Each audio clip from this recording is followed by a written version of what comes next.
요한복음 4장 말씀 지난 주일에 이어서 보겠습니다. 요한복음 4장 31절부터 38절까지 31절에서 38절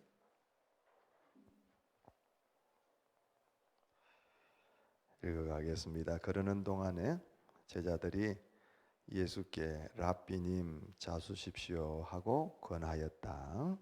그러나 예수께서는 그들에게 말씀하시기를 나에게는 너희가 알지 못하는 먹을 양식이 있다 하셨다. 제자들은 누가 잡수실 것을 가져다 드렸을까 하고 서로 말하였다. 예수께서 그들에게 말씀하셨다. 나의 양식은 나를 보내신 분의 뜻을 행하고 그분의 일을 이루는 것이다. 너희는 넉 달이 지나야 추수 때가 된다고 하지 않느냐? 그러나 나는 너희에게 말한다. 눈을 들어서 밭을 보아라.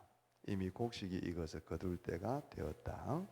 추수하는 사람은 품삯을 받으며 영생에 이르는 열매를 거두어 드린다.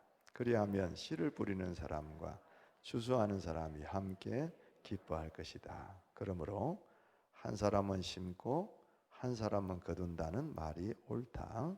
나는 너희를 보내서 너희가 수고하지 않은 것을 거두게 하였다.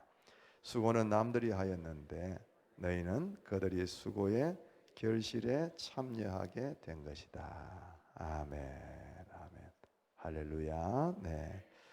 말씀의 제목을 한번 마음에 새기면서 읽어보겠습니다. 시작. 예수님의 양식이 나의 양식 되기를. 그랬습니다. 예수님의 양식이 나의 양식 되기를. 무슨 말인지 여러분 성경을 잘 아시는 분들은 이미 이해를 하셨을 거고요. 예수님이 양식이라고 하신 게 있는데 그 양식이 나에게도 양식이 되었으면 좋겠다. 그 제목을 한번 따라 보았습니다. 여러분 지난 주일 말씀을 잘 기억하고 계시는지 모르겠습니다. 바로 오늘 읽은 이 말씀 앞에 나온 말씀인데 어떤 내용이었죠? 동네에서 아주 내놓은 여자, 아무도 상종하지 않으려고 하는 꼬리표가 붙은 그런 여자. 남편이 5번이나 바뀌었고 지금 있는 남편도 실제적으로 자기 남편이 아닌 그런 사마리아 여자가 예수님을 만나는 장면을 보았습니다. 그 여인이 예수님을 만났다기보다는 사실은 예수님이 사마리아 땅으로 찾아가셔서 그 여인을 만나 주신 거죠.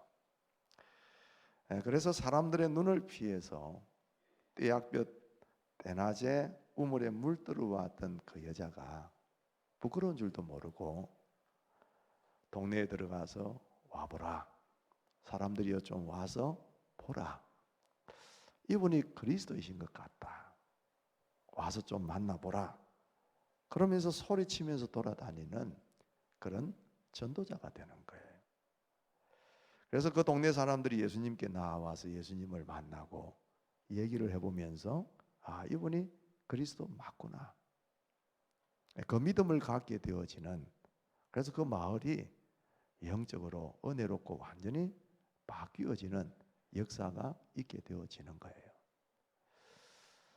그래서 그 사마리아 동네 사람들이 예수님을 보고 좀 계시다 가세요. 그래가지고 예수님이 그 사마리아 동네에 이틀 동안 머물고 떠나가십니다. 여러분 이거 별일 아닌 것 같지만 굉장한 사건입니다. 왜냐하면 지난주에 잠시 언급했지만 예수님은 유대 남자입니다. 그렇죠? 유대인입니다. 사마리아 사람들은 유대인들이 제일 싫어하는 사람입니다. 원래는 같은 동족인데 옛날에 다른 나라, 특별히 아시리아 이런 나라가 그 사마리아가 옛날에 수도였는데 거기를 점령하면서 피가 섞였어요. 유대인들은 단일 혈통이잖아요. 그걸 굉장히 중요하게 생각하는데 너희는 이방인들에게 짓밟혀서 피가 섞였다. 너희는 우리 동족 아니다. 그래서 사마리아가 지도상에 보면 중간에 떡 자리 잡고 있는데 이 유대인들은 사마리아 동네를 통과하지 않고 둘러서 갔어요. 멀어도.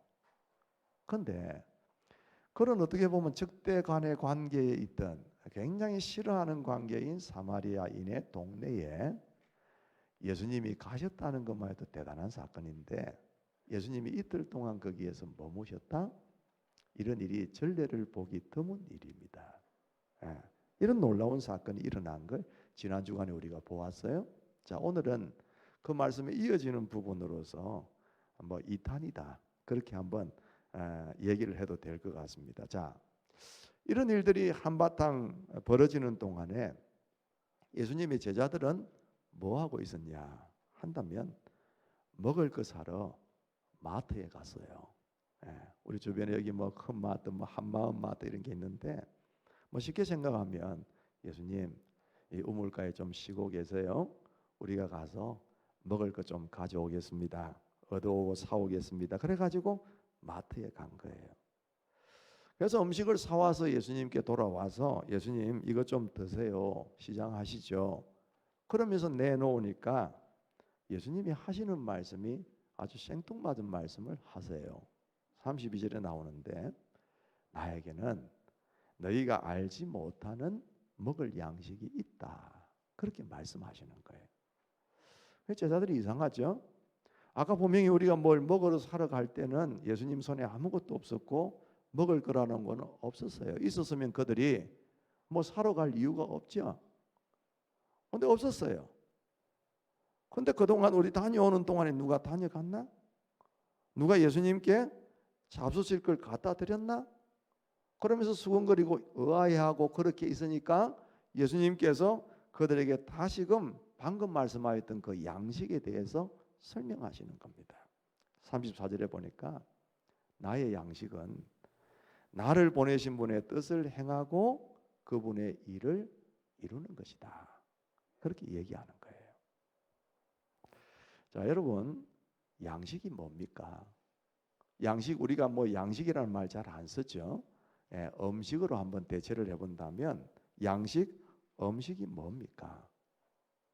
그걸 먹음으로써 우리가 배부르게 되는 것이고, 그걸 먹음으로써 힘이 생기게 되는 것이고, 그걸 먹음으로써 우리가 생기가 돋고 삶을 살아가는 에너지를 얻게 하는 게 양식, 음식입니다. 그렇죠? 근데 예수님은 내가 배부르게 되고 내가 먹으면 힘이 생기고 내가 생기가 돋고 나에게 에너지를 충만케 하시는 그 양식이 있는데, 그 양식이 뭐냐? 나를 보내신 분의 뜻을 행하고 그분의 일을 이루는 것이다 그랬어요. 여러분, 나를 보내신 분, 그분이 누굽니까?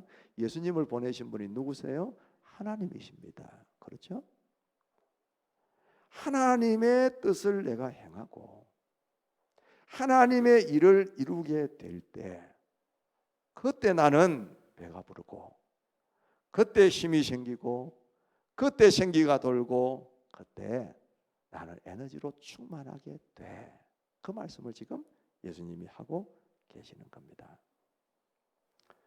예수님은 지금 말씀이 뭐냐? 나 지금 안 먹어도 배부른 상태야, 그 말입니다. 지금 그 사마리아 여인이 예수님의 말씀을 듣고 은혜를 받고, 그죠? 이분이 그리스도다라고 얘기하면서 막 동네에 가서 사람들을 데리고 와서 예수님을 만나게 하고, 그 마을에서 구원의 역사가 일어나고 막 그런 걸 예수님께서 다 보고 계시면서, 나 안 먹어도 배불러, 이거 안 먹어도 배부를 것 같아, 그 말씀을 예수님이 하고 계시는 거예요. 그렇다면 여러분, 우리에게도 한번 질문을 해볼 필요가 있겠죠? 여러분은 어느 때에 힘이 생깁니까? 어느 때에 배가 부릅니까? 어느 때에 생기가 돌고 어느 때에 여러분 에너지가 충만하게 될까요? 뭘 드셔야 되겠습니까? 짱어탕을 드시면 되겠죠. 비싼 소고기를 많이 먹으면 배부르고 힘이 생기겠죠. 맛있는 갈비를 뜯으면, 죄송합니다, 배가 고프신 분들이 계실 텐데, 탕수육을 먹으면, 그렇죠? 근데 예수님은 나 짱어탕 먹고 싶어, 나 탕수육 먹고 싶어, 그렇게 말씀하신 게 아니라 나는 하나님의 뜻을 행하고 내가 그분의 일을 이루어 드리는 지금 나 안 먹어도 육신적으로는 배가 고프겠지만 나 지금 안 먹어도 배부를 것 같아. 그렇게 말씀하시는 거예요. 여러분, 이 예수님의 마음이 저와 여러분들의 마음이 되기를 축복합니다. 오늘 말씀의 요지는 이거예요. 이것만 듣고 나면 끝낼 수 있어요, 여러분. 제가 지난 주간에 우리 최하순 집사님의 남편 되시는 이동극 할아버지를 만났습니다. 사진에 나오는데 한 70한 중반쯤 되시는 분이셨어요. 중반 조금 넘어서는 분이신데 이분이 사진 좀 띄워 놓으세요. 이분이 그 질병을 만났어요. 어떤 질병이냐 하면 이 폐가 쪼그라드는 질병이에요. 쪼그라드는. 여러분, 폐라는 것은 우리가 호흡하는 것과 직결되잖아요. 폐가 제대로 기능을 못하면 숨을 잘 못 쉬어요. 그렇죠? 폐가 점점 수축이 되어져 가니까 뭐 정확한 병명이나 어떤 뭐 병원적인 어떤 진단 이런 건 제가 잘 모르겠지만 우리 이분의 설명을 들어보니까 그런 거예요. 폐가 이렇게 자꾸 쪼그라들고 수축이 되니까 호흡이 곤란한 거예요. 그런데 이 할아버지가 나름대로 철학이 있어요. 난 병원에는 가기 싫어. 그리고 약은 안 먹고 싶어. 이런 마음에 나름대로의 어떤 소신이 있었어요. 그러니까 병원에 안 가고 이제 집에서 이 산소 이렇게 자가 산소 호흡기 이 기계가 있더라고요. 그걸 이제 갖다 놓으시고 지금 그림을 자세히 사진을 보시면 코에 이렇게 산소 호흡기를 꼽고 계시는 그런 장면이에요. 근데 이제 평상시에 제가 이제 이분을 좀 전도하고 싶어서 최화순 집사님이 계속 얘기를 했거든요. 어쩌면 사실 이제 언제 돌아가실지 모르는 그런 상황이니까 집사님 가면 어떨까요? 그러면 우리 집사님이 목사님 아직 저 양반이 준비가 안 된 것 같아요. 그렇게 말하면서 이제 계속 기다리고 있던 중이에요. 근데 이제 엊그저께 금요일 날 전화가 온 거예요. 목사님, 목자를 통해 전화가 왔는데 신방을 한번 해주시면 좋겠다고. 그러니까 가만히 보니까 이분이 이제 그리 아프신데 지난 주일 날 이제 이렇게 피를 토하기 시작하신 거예요. 그러니까 그런 상황이 있다가 또 좋아졌다가 또 나빠졌다가 이게 계속 반복하니까 우리 집사님이 마음속에 이제 안타까우신 거죠. 이거 어떡하나, 이러다 그냥 돌아가시면, 이러다가 의식을 잃으시면 어떡하나, 이런 고민이 생기니까 조금이라도 의식이 있고 말을 할 수 있고 대화가 될 때에 빨리 이분에게 복음이 전해져야 되겠다 이 생각을 하신 거예요. 그래가지고 남편을 어떻게든 속된 말로 구워 삶아가지고 목사님 한번 만나자고 이렇게 된 거예요. 그래서 제가 이제 가서 그동안에도 몇 번 뵌 적은 있는데 이제 이런저런 얘기를 뭐 처음부터 뭐 예수 믿어라 그렇게 말하기보다는 이런저런 얘기를 이제 하잖아요. 하면서 어르신 그래 뭐 건강 상태가 어떻고 뭐 또 이런 얘기를 쭉 하다가 어르신 건강하기를 바라고 진짜 오래오래 사시기를 바랍니다. 그런데 그렇게 살아도 우리는 언젠가는 세상을 떠납니다. 어르신도 한번 떠나고 저도 한 번은 반드시 떠날 겁니다. 준비가 되셨습니까?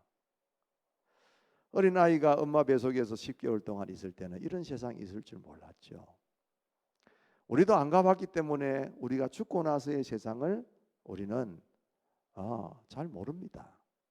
그런데 성경은 분명히 다음 세상이 있다고 얘기를 했습니다. 어르신이 이 땅에 오신 날이 어르신이 길이라고 선택한 날 아니지 않습니까? 가는 날이 언제인지도 모르지 않습니까? 그거는 우리 인생의 주인이 우리가 아니라는 것을 말씀하는 겁니다. 하나님이 우리를 때가 되면 이 땅에 보내셨고 때가 되면 우리의 수완을 거두시는데 하나님은 우리 인생에 대해서 반드시 물어보실 겁니다. 자신 있으십니까? 아무것도 없는 세상이라고 한다면 왜 죽음 뒤를 사람들이 겁을 낼까요? 반드시 뭐가 있기 때문에, 직감적으로 영적인 동물인 우리들은 직감적으로 뭔가 알기 때문에 그런 건 아니겠습니까? 준비하셔야 됩니다. 그러면서 이제 예수님 얘기를 쭉 해줬어요.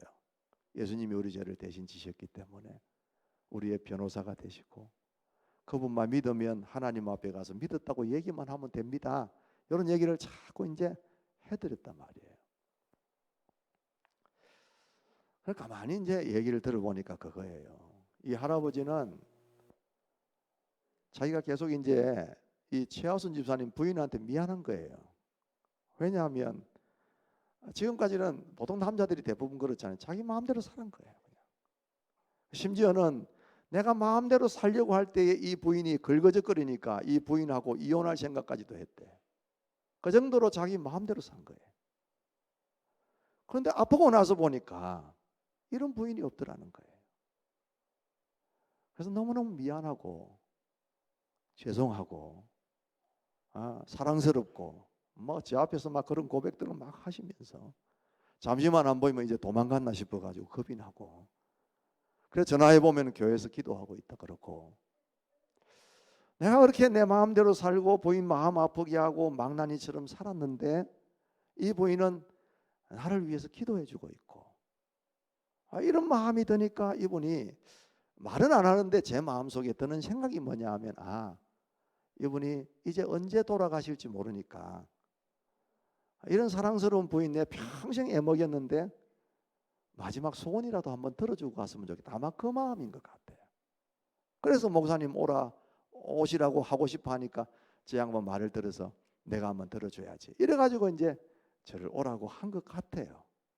그래서 그렇게 복음을 다 전해드리고, 지금까지 당신은 한 번도 교회 간 적이 없고, 그렇지만 지금 이 순간에 마음의 문을 열고 예수를 믿으면 하나님의 자녀가 되고 구원을 얻게 되어지고, 언제 세상을 떠나도 하나님 앞에 당당하게 서실 수가 있습니다. 예수님 받아들이시고 이제부터 믿음으로 사시겠습니까?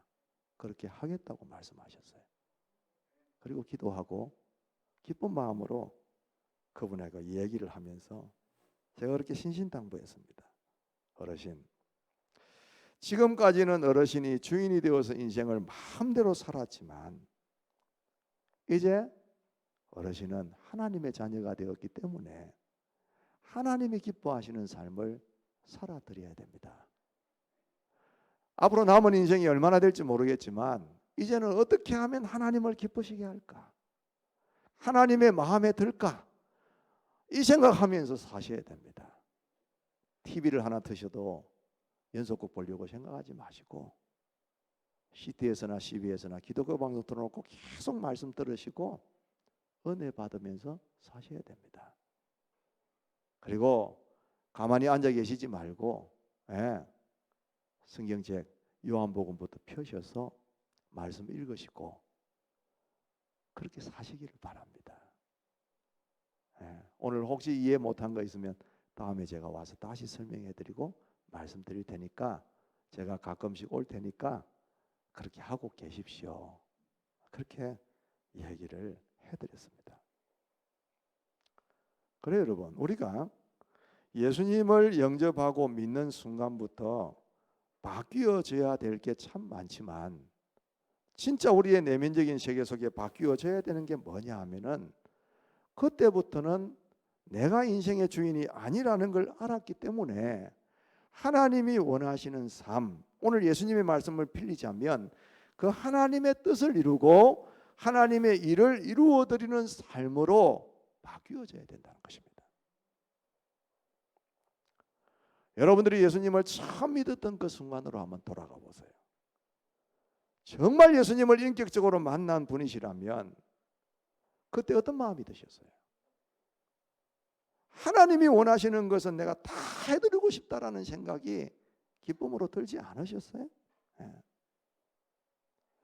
예수를 만나고 나니까 이 사마리아 우물가에서 만난 그 여인처럼 너무너무 좋고 감격스럽고 기뻐가지고 굶어도 내가 예배 시간이 되면 예배 시간에 가야 됐고요. 피곤해도 내가 기도의 자리로 갔고, 누가 비웃어도 내가 전도했고, 누가 나를 핍박하고 조롱해도 은혜의 자리를 사모하면서 갔잖아요. 진짜 밥 안 먹어도 배고프지 않은 것 같고 이유 없이 즐겁고 기쁘고, 그게 예수님을 만난 사람의 삶 아닙니까?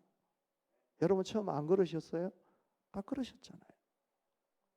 저도 제가 가끔씩 얘기했지만 중학교 2학년 때 예수님을 인격적으로 만나고 내가 목사가 되기로 결단하고 그렇게 기도하면서 내가 하나님을 위해서 해드릴 수 있는 기쁜 게 뭘까?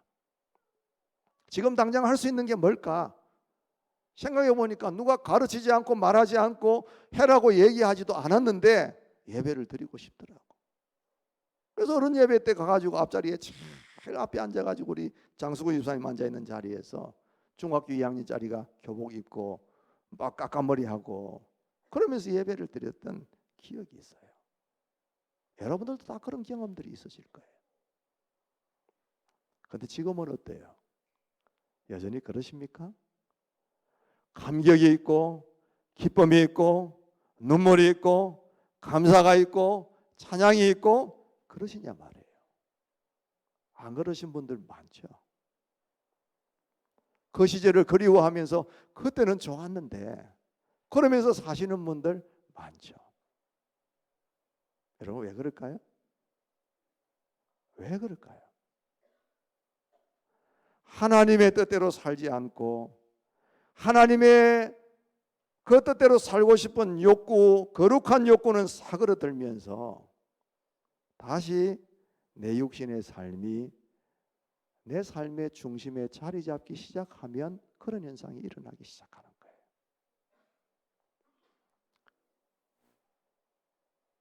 베드로는 3년 동안 예수님과 함께 지나면서 제자 교육, 제자 사역을, 제자 훈련을 다 받았지 않습니까? 예수님께서 경고하셨어요. 네가 닭 울기 전에 나를 3번 부인할 것이다. 그러셨어요. 그 경고에도 불구하고 베드로는 보란 듯이 3번 그냥 아주 보기 좋게 미끄러졌죠. 예수님이 다시금 살아나신 것을 확인했음에도 불구하고 베드로는 주님 앞에 있을 수가 없었어요. 나는 물고기나 잡으러 가겠다. 그러면서 제자의 삶을 버리다시피 하면서 갈릴리 바닷가로 자기 직업을 찾아 다시금 제자들 몇몇이 어울려서 갔지 않습니까? 그 바닷가에서 그물을 던지고 고기를 잡습니다. 그때 베드로의 마음이 어땠을까요? 기뻤을까요? 야, 그래 역시 어부는 고기를 잡으면서 살아야 돼. 예수님 따라다니는 것보다 이게 내 체질에 맞아. 그랬을까요? 아니거든요. 뭔가 마음속에 허무하고 주님과 함께 지났던 그 시절들을 회상이 되어지고 그때 경험했던 그 주님, 그때 받았던 그 은혜들, 그때 충만했던 그 심령들, 이것들이 얼마나 그리웠을까 말입니다. 혹시 요즘 신앙생활, 교회생활이 활기를 잃고 침체되어 있는 분들, 일어서는 방법을 오늘 이 말씀 속에서 다시 여러분 찾게 되기를 주님의 이름으로 축복합니다. 뭡니까 여러분? 하나님의 뜻대로 살기로 다시금 결심하십시오. 하나님이 기뻐하시는 삶을 선택해서 살기를 여러분이 결정하시기 바랍니다. 우리 삶에 수없는 선택들이 있습니다. 많은 일들이 있습니다. 짧은 인생 가지고 그거 다 해낼 수가 없습니다. 그래서 세월을 아끼는 지혜를 너희가 가지라고 말씀하신 게 그 이유예요. 다 해낼 수가 없어요. 그 가운데 우리가 이게 하나님의 뜻이냐? 아니냐? 이게 하나님이 기뻐하시는 것이냐? 그렇지 않냐? 그것을 선택하면서 거기를 중심으로 해서 내 가치관을 두고 그걸 가지고서 인생을 살아가려고 작정하는 그 순간부터 우리의 영혼은 살아나기 시작하는 거예요. 지난주일 여러분 그 한 여인의 얘기를 하면서 제가 주님을 만나야 됩니다. 그리고 그 주님을 통하여서 초자연적인 역사를 경험해야 된다고 말씀을 드렸잖아요. 그러면서 우리가 이 여인처럼 전도할 수 있다, 주님 뜻대로 살 수 있다, 그렇게 얘기를 드렸어요. 어떻습니까 여러분? 그 말씀을 여러분 가슴 속에 새기고, 그죠? 예. 그 조금이라도 부담을 느끼면서, 거룩한 부담? 하나님, 제가 이 여인처럼 주님을 맨날 만나기를 소원합니다.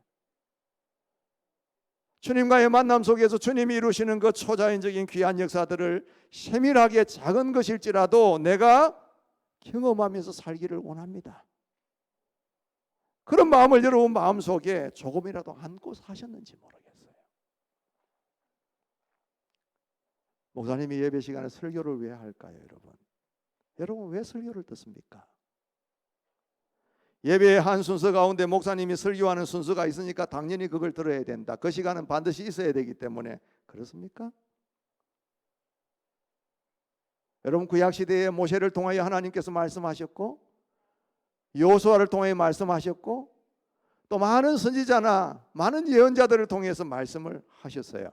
그런 것처럼 오늘날 이 시대에 여러분이 하나님의 말씀을 듣는 여러 가지 방법들이 있을 수 있지만, 여러분의 담임 목사를 통하여 여러분에게 주시는 하나님의 말씀이 있기 때문에 이 설교 시간에 말씀을 전하고 있는 거예요. 그러면 하나님이 그 말씀을 왜 주시겠어요? 왜 하필이면 오늘 하나님께서 이 말씀을 우리에게 주실 것인가? 하나님께서 우리에게 지금 그렇게 살아야 된다고 말씀하시는 거예요. 네. 우리는 많은 지식을 가지고 있습니다. 하나님에 관한 걸 많이 알고 있습니다. 성경에 대한 지식도 우리가 많이 가지고 있습니다. 그런데 오늘날 이 시대에 많은 사람들이 지식이 필요한 게 아니라 삶의 작은 순종이 필요한 시대예요. 어떤 분들은 예배에 생명 거는 분 계십니다. 생명 걸어야 되죠. 예배 중요합니다. 그런데 여러분 한번 물어보십시다. 예배 많이 드려서 뭐 하실 겁니까? 예배를 드리면서 진짜 하나님 앞에 영광을 돌려야 되겠다라는 생각 가지고 여러분 예배하십니까? 대다수가 보면 마음속에 뭐냐? 예배를 통해서 내가 은혜를 받아야 되겠다, 그 생각 아니에요? 은혜 많이 받아서 뭐 하시려고요? 은혜 많이 받아서 여러분 뭐 하시려고요? 한번 물어보십시다.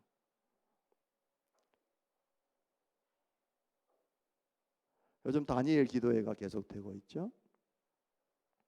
그 다니엘 기도회에 8시부터 찬양을 한 30분 동안 합니다. 그 찬양을 할 때면 사람들이 열광하죠. 우리가 스피커를 통해서만 들어도 얼마나 은혜롭고 귀한 시간입니까? 그런데 그 현장 속에 있는 그 수많은 사람들이 얼마나 열광할 수밖에 없겠어요. 그런데 그 찬양을 하면서 막 은혜를 받다가도 가끔씩 그런 생각이 드는 거예요. 저기에서 저렇게 손을 들고 열광하고 찬양하고 있는 사람들이 그 시간을 마치고 나서 삶 속에 돌아갔을 때에 저렇게 살고 있을까? 저렇게 은혜를 받았다고 하나님을 높이고 찬양하고 있는 사람들이 막상 자기의 삶에 돌아갔을 때에 얼마만큼 그 삶을 살아내고 있을까? 그 은혜가 우리의 삶의 구석구석까지 얼마나 영향을 미치고 있을까? 여러분 그러고 있습니까? 내가 오늘 은혜를 받았으면 내 삶 속에 가서 하나님 그 은혜 받은 대로 내가 순종하면서 내 삶을 커트시키고 주님의 뜻이 뭔지, 주님의 의미가 뭔지, 주의 우리를 향하신 의지가 뭔지를 내가 발견하면서 그걸 따라서 살고 있는 사람으로 살고 있느냐가 중요한 것이지 은혜 받는 것이 중요한 게 아니라는 겁니다. 안 그렇겠어요 여러분? 은혜 많이 받아서 뭐 하시려고? 그대로 살아내지 못하는 삶이라면 그게 무슨 가치가 있는 은혜냐 그 말입니다. 물론 예배 잘 드려야 됩니다. 오해하지 마세요. 목사님이 예배를 뭐 드리지 말라는 아닙니다.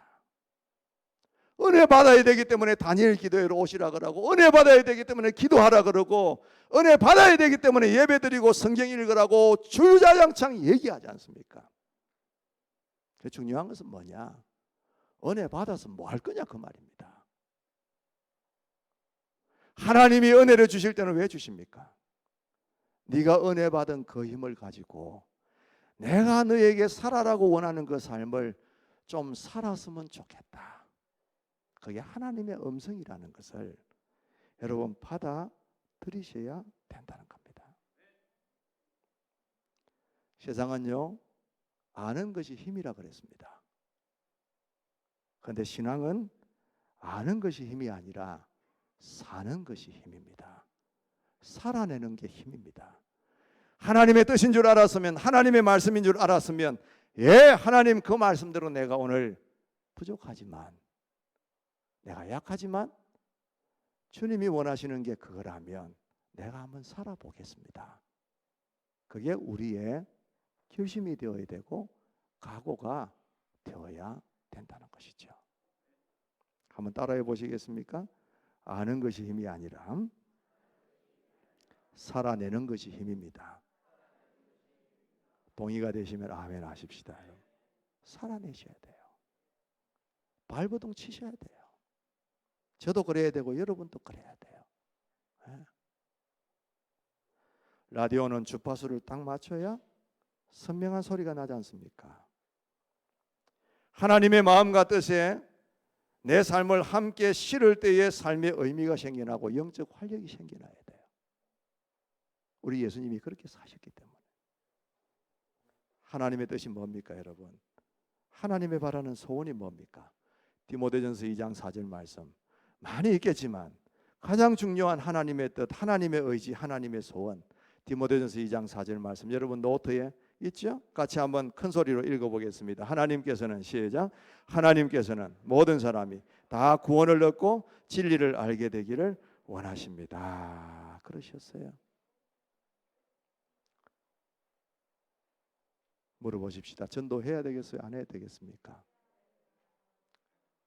VIP 우리 마음속에 담고 기도해야 되겠습니까? 안 해야 되겠습니까? 해야 됩니다. 듣기 싫어도 들어야 됩니다. 힘들어도 해야 됩니다. 왜? 주님께서 우리에게 원하시는 가장 큰 소원이기 때문에 해야 됩니다. 그래서 우리 예수님도 다니시면서 계속 그 일 하시다가 그걸 위해서 십자가에 죽으셨잖아요. 그걸 믿는다고 하는 우리들은 딴 생각하고 다른 짓 하고 세상 따라가고 은혜는 은혜대로 받고 삶은 삶대로 살고 그건 별로 의미가 없는 삶이에요. 예수님이 눈을 들어서 밭을 보아라. 이미 곡식이 익어서 거둘 때가 되었다. 얼마나 마음이 타들어갈까요? 여러분, 이 주님의 마음이 목사인 저의 마음속에 있게 되기를 소원합니다. 우리 목자들에게 이 마음이 있기를 바라고 아이들을 가르치는 교사들의 마음속에 이 마음이 있어야 되는 거예요. 어떤 목사님이 그러셨어요. 왜 전도가 안 되냐? 그렇게 질문하니까 그 목사님이 하시는 말씀이 그겁니다. 전도라는 것은 우리가 하는 것 같지만 사실은 하나님께서 영혼을 붙여주시고 보내주셔야만 되는 것이다. 그런데 하나님이 언제 그 영혼을 붙여주시냐? 이런 마음을 우리가 가지고 있을 때에 하나님이 붙여주신다 그랬어요. 우리 마음이 주님의 마음을 이해하고 그대로 살기를 원할 때에 하나님께서 영혼을 붙여주시는 거예요. 우리 목장들이 우리만 여기 앉아가지고 이런 즐거운 얘기를 할 게 아니라 VIP가 와서 이 목장에서 변화가 되어지고 주님을 만나고 하는 이런 아름다운 가정의 교회가 되면 좋겠다라는 심정으로 가정교회에 그 목원들이 충만한 마음으로 차 있을 때 하나님이 거기에 보내주시는 거예요. 교회가 우리 성도들이 하나님 정말 한 영혼이라도 이 교회 안에 들어와서 정말 이곳에서 주님을 만나고 주님을 경외하는 사람으로 바뀌어가는 역사가 이 자리에서 일어났으면 좋겠습니다. 그런 마음들이 우리 성도들의 마음속에 충만하게 될 때에 하나님께서 거기에 영혼을 보내주시는 거예요. 고무적인 사실은 몇 주간 전부터 주일마다 하나님께서 영혼을 보내주고 계세요. 오늘 일부 예배 때도 한 가족이 와가지고 함께 등록도 하고 이렇게 예배도 드리고 은혜 받고 가시는 그런 모습을 보았어요. 설교가 좀 길어질까 봐 그냥 맺겠습니다. 여러분, 주님의 뜻을 우리의 뜻으로, 우리의 인생의 사명으로 받아들이는 겸손한 마음들이 우리 속에 있게 되기를 주님의 이름으로 축복합니다. 올해가 가기 전에 다시 영혼을 생각하십시다. 하나님을 좀 기쁘시게 해드리십시다. 적어도 한 분 이상, 적어도 2달밖에 안 남았지만 그냥 이 해를 넘길 게 아니라 하나님 한번 기쁘시게 해드리고 넘어가기를 작정하십시다. 그래서 올해가 가기 전에 우리 목장도 한번 VIP를 초청해서 그런 목장의 사명을 한번 해보고 넘어가는 한 해가 되면 참 좋겠다. 그래서 우리 성탄절쯤 되면 마지막 주일인데 그때 많은 사람들이 함께 모여서 하나님을 찬양하고 경배하는, 그래서 우리 예수님처럼 사마리아 그 동네 사람들이 막 주님께 나오고 주님을 영접하고 믿음을 가지고 다시 새로운 인생을 사는 걸 보면서 배고픈 줄 몰랐던 주님의 그 마음처럼 그런 기쁨들이 우리 속에 한번 느껴질 수 있다면, 여러분, 전도라는 게 어려운 것 같지만 사실 어렵지 않습니다. 왜 어려울까요? 그 기쁨을 우리가 경험하지 못했기 때문에 어려운 거예요. 그 기쁨을 경험하기 시작하면 절대 어렵다는 소리 나오지 않고 오히려 감사함으로 감당해내는 사람으로 변하게 될 겁니다. 여러분, 우리 예수님의 양식이 우리 삶의 양식이 되기를 주님의 이름으로 축복합니다. 주님이 하나님의 일들을 하면서 배 부르셨던 것처럼 우리도 하나님의 일들을 감당하면서 나 안 먹어도 살 것 같아, 요즘 같으면 날아갈 것 같아, 기뻐, 이런 말씀을 여러분이 하나님 앞에 사람 앞에 고백할 수 있는 그런 은혜가 저와 여러분의 삶 속에 임하게 되기를 주님의 이름으로 간절히 축복합니다. 자리에다 일어나셔서 우리 같이 한번 말씀을 기억하면서 찬양하겠습니다. 주님 말씀하시면 내가 나아가리라. 주님이 뜻하신 곳에 내가 있기를 원합니다. 우리 함께 찬양하겠습니다.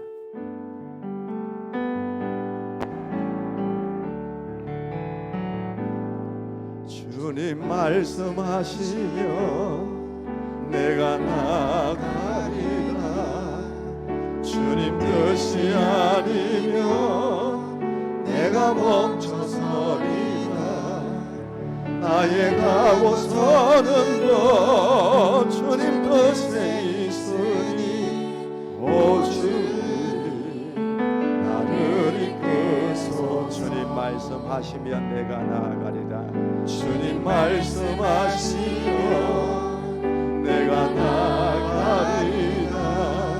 주님 뜻이 아니면 내가 멈춰서리라. 나의 가고서는 것 주의 뜻에 있으니 오 주님 나를 이끄소. 뜻하신 그곳에 나 있기 원합니다. 이끄시는 대로 순종하며 살리니 연약한 내 영혼 통하여 일하소서. 주님 나라와 그 뜻을 위하여 뜻하신 그곳에 나 있기 뜻하신 그곳에 나 있기 원합니다.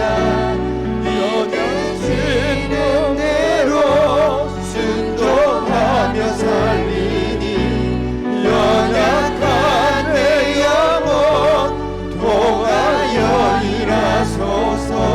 주님 나라와 그 뜻을 위하여 오 주님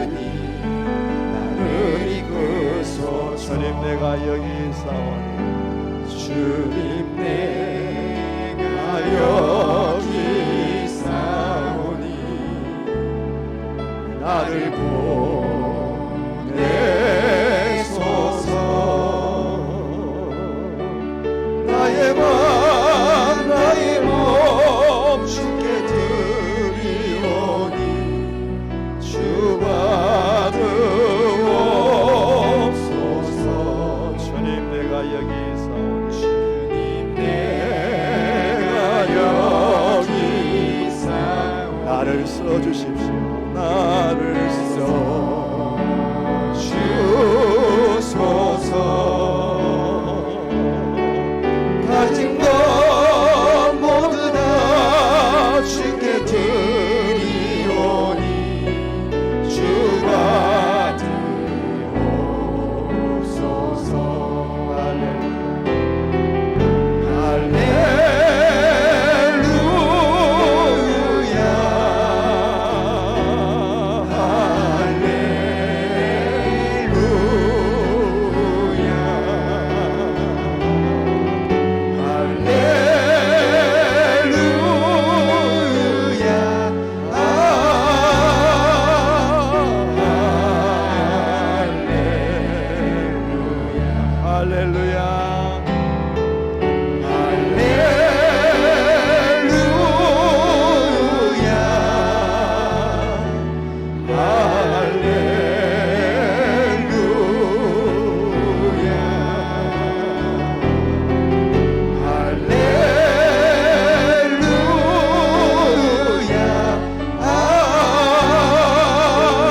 받으옵소서. 나를 받으옵소서. 다시 한번 나를 받으옵소서. 나를 받으옵소서. 다시 한번 더 나를 받으옵소서. 나를 받으옵소서.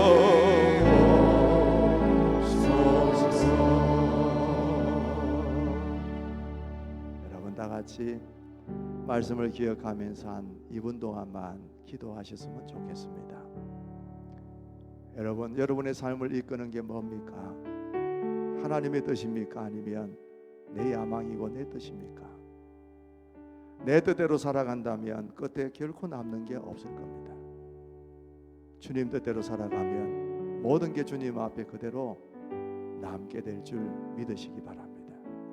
하나님 내 인생을 주님의 뜻대로, 주님이 부르시는 대로, 주님이 일하게 하시는 대로 살게 해주시고, 특별히 그 가운데 우리가 영혼을 생각하는 사람이 되게 하여 주옵시고, 하나님과 사람을 연결시키는 귀중한 사명을 감당하는 저희들 목장 교회가 될 수 있도록 해달라고 다시 한번 하나님 앞에 간구하며 기도하며 나아가도록 하겠습니다. 합심해서 주여 한번 외치고 한 2분 동안 통성으로 기도하겠습니다.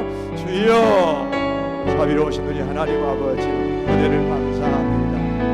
오늘도 하나님께서 우리에게 은혜를 주셔서 주님의 양식이 우리의 양식이 되기를 소원하는 마음으로 말씀을 듣게 해주셔서 감사합니다. 주님, 우리가 은혜를 받고 예배드리고 기도하고 많은 영적인 활동을 하지만 정말 과연 하나님의 뜻대로 우리가 살기를 원하는지, 하나님이 살아라고 하는 그 인생대로 우리가 살고 있는지 오늘 다시 한번 질문할 수 있는 시간이 되기를 원합니다.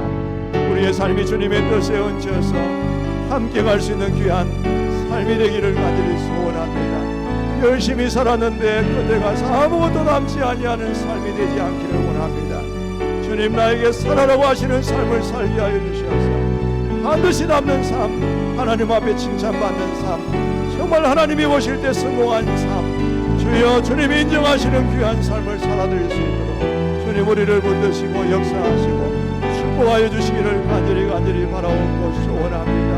하나님, 우리가 서 있는 그 자리가 하나님을 예배하고 하나님의 음성을 듣고 주님이 살라고 하신 사명의 자리가 되게 하여 주시옵시고, 우리의 가정은 다르고 직장은 다르고 하는 일들이 다 다를지라도 어디서든지 하나님의 영광을 위하여 주님이 시키시는 그 사명을 붙들고 살아갈 수 있는 믿음의 성도들 되게 하여 주시옵소서. 우리 자신들이 그렇게 편하게 하시고 우리의 목장들이 그런 목장들이 되게 하여 주시고 우리 교회가 그런 교회가 되어줘서 주님 신실하신 구호가 아닌 주여 본질적인 사명을 충실히 감당하는 주님의 뜻을 이 땅 위에 이루어 갈 수 있는 귀한 교회와 성도들, 귀한 아버지 우리 가정교회들이 다 될 수 있도록 하나님이 축복하시며 인도하여 주시옵소서.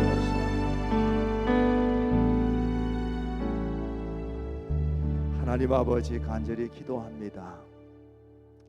우리의 인생을 주신 분이 하나님이십니다. 그 인생을 주관하시는 분도 하나님이시고 하나님이 오라 하실 때 우리는 가야 합니다. 그 삶을 하나님 우리가 뭘 위해 살고 있습니까? 주님의 뜻대로 살고 있습니까? 아니면 내 뜻대로 살고 있습니까? 주님이 주시는 비전을 따라 살고 있습니까? 아니면 내 야망을 가지고 살고 있습니까? 주님을 위해서 산 것만이 온전히 우리의 인생에 하나님께 칭찬받고 성공이라고 주님이 인정하시고 상급 주시는 귀한 삶이 될 줄 믿습니다. 그 믿음이 우리에게 있다면 그 믿음대로 오늘 우리의 삶 속에 주님의 뜻을 이루어가는 삶이 될 수 있기를 간절히 소원합니다. 주님은 밭이 휘어져서 지금 추수할 때가 되었다. 지금 우리가 낫을 대서 이 곡식들을 베지 아니하면 어찌게 될지 모른다는 절박한 심령으로 우리를 부르시고 계시는데 우리는 우리 삶에 바빠서 우리 가치관에 쫓기고 거기에 심취되어서 주님의 요구와 주님의 말씀에 귀를 기울이지 못하고 있습니다. 하나님이 이 어두운 세대에 우리의 마음이 어두워지고 황폐해지지 않도록 하나님이 은혜를 부어주시기를 원합니다. 은혜만 받으려고 생각지 않고 예배만 드리려고 생각지 않고 살아있는 예배, 하나님을 기뻐하시는 일들을 행할 수 있도록 영혼을 추수하는 일에 우리와 목장과 이 교회가 동참할 수 있는 은혜를 허락하여 주시옵소서. 목사의 마음이 그렇게 되기를 소원합니다. 우리 목자들의 마음이 그렇게 되기를 소원합니다. 하나님, 우리 교사들의 마음이 그렇게 되기를 소원합니다. 우리 성도들의 마음이 그렇게 되기를 소원합니다. 여기에 있는 우리 다음 세대의 아이들조차도 하나님, 생각할 게 많고 따라갈 게 많고 추구해야 될 게 많고 자기의 감정의 기복들이 많을지라도 하나님, 이 말씀이 그들의 귀에 들리게 하여 주시옵소서. 주님, 그리하여서 이 자녀들도 하나님의 뜻에 맞는 인생을 살아가려고 어릴 적부터 발버둥 치는 자녀들이 될 수 있도록 주님이 축복하여 주시옵소서.